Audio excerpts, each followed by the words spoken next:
Hello, everyone. Happy Victober to you. And I have finally come to the final part of my ranking 100 more Victorian books, and we are at top 10. These are all books that I just could not believe how much I loved them, and I want to tell you all about them. So, coming in at number 10 is In the Roar of the Sea by Sabine Baring Gould. And this is a book that it brought me out of a reading slump several summers ago. And I can't even remember how I heard about it. I wish I could, kind of the rabbit trail. Maybe it was on a reading blog. I'm not sure. But this is such a page turner, and it is the setting of it. It is so its own character. It feels like it couldn't take place anywhere else. This seaside novel, and it is kind of there is a really terrible villain who is just so bent on bringing kind of chaos into this little community. And Judith and Jamie are our two main characters. They are twins, and Judith I found to be such a compelling leading lady. I really wanted good things to happen to Judith and for her to be safe and taken care of. And it feels, the setting being a character of its own feels very Thomas Hardy, but there's a ton of atmosphere, so it feels Bronte-ish. The writing feels really approachable, like Gaskell, and it also had some profound things, so kind of like George Eliot. It just felt so unique from a lot of other Victorian books. And just if you want a page turner that has kind of an ominous sense in it, I would try In the Roar of the Sea. The next one is one of my all-time favorite Charlotte Mary Yonge, and that is The Three Brides, where there are these three sons in a family who are all newlyweds, and they each bring their bride home to be with them and their ailing mother. And so there is a lot of kind of family politics at play, with the brothers all kind of adjusting to married life, but the mother slash mother-in-law adjusting to having this new role and these new three women living in her household, and then the three sisters-in-law kind of learning how to navigate their new lives. And the three sisters-in-law all have very distinct personalities, and I found, with people that have read it, I think we all end up having the same favorite of the sisters-in-law. Like many of Charlotte Mary Yonge's books, there is disability representation. There is a character that is albino, and it's handled just beautifully. It's spoken about briefly. This is how it affects his daily life, and then we move on. He's no less of a fully realized person because of it, and I just love her for that. And this is, like I said, a novel of daily life. So you're just following kind of what it's like to be living with this family, to be a part of this family. And as the characters have different ways that they are growing and evolving, you are really seeing them counting the cost for the different parts of their character that are growing. And then coming in at number 8 is a novella, and that is The Moorland Cottage by Elizabeth Gaskell. I really, really love this novella. George Eliot loved it so much that she wrote, oh my goodness, The Mill on the Floss. I blanked for a minute there because she was so inspired by it. But I definitely, as much as I love George Eliot, I definitely prefer The Moorland Cottage. It is a tale, a bit of sibling rivalry and kind of how their fates are intertwined. And it's just I think some of Gaskell's best writing. I really, really love The Moorland Cottage. And I think it's the fact that she can write such an amazing story with such a short page count just really speaks to her being as gifted as she is as a writer. And number 7 on the list, Can You Forgive Her? So far, Can You Forgive Her has been the highlight of the Palliser series for me. It blew me completely away. And I love that there is a sort of darker plot line that's in here. And when Trollope does that, oh my goodness, just having this kind of darker plot line balanced with the more lighthearted things, I found myself so invested in the story. The character of Lily Dale I found really fascinating. Lady Glencora, I was it took me a long time to get into this book. I had to try 3 times to get on board with it. But when I did, oh my goodness, did I ever. Then we have Idylls of the King. This is a narrative poem by Alfred Lord Tennyson, and it is just full of beauty. Tennyson, I mean, he is a poet, right? So I shouldn't be surprised that there was beautiful language in this. But just balancing these, he includes plots that are involve Arthurian legends, and just the way that he balances the plots alongside the beautiful language. It's just an astounding poetry collection, and one that as soon as I finished, I thought, I must go back and revisit this at some point. So a beautiful, beautiful poetry collection. Just very, very worth your time. And then coming in at number 5, and I am so delighted to have one by this author ranking so highly, and that is Lilith by George MacDonald. So I had been very intimidated to try his adult fantasy novels because I found his fairy tales to be fairly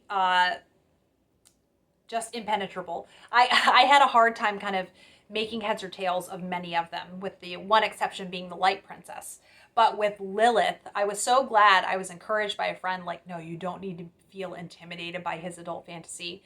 And I just loved this book. I was concerned maybe that there wouldn't be a linear narrative. That is what I really need to fall in love with a fantasy. And there is a linear narrative. And it is just amazing.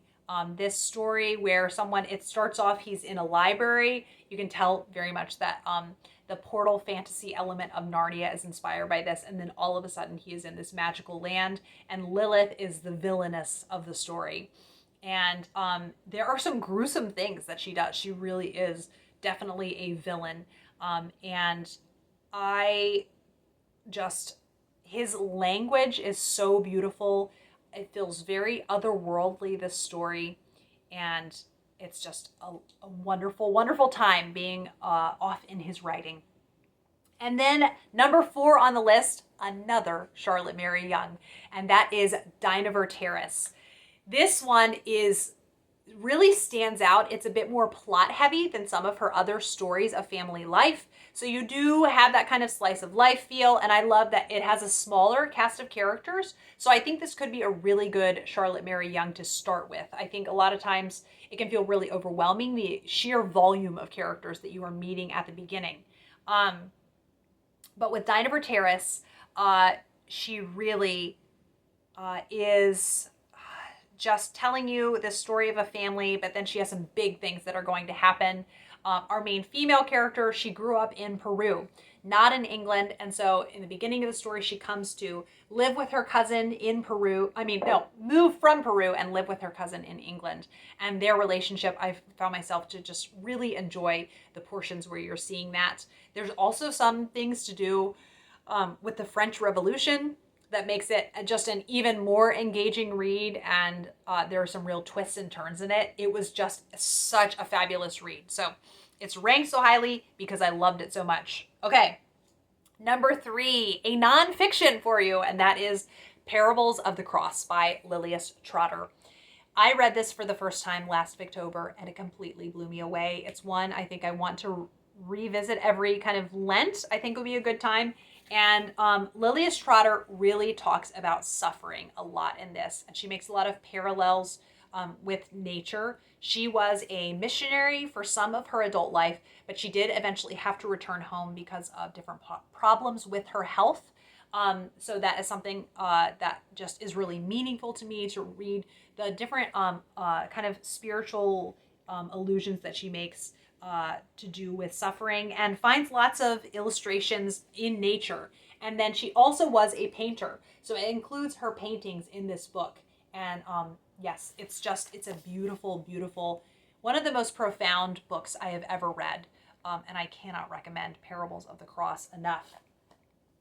And then moving on to number 2, and that is The Cloister and the Hearth by Charles Reade. This is a masterpiece of a historical novel.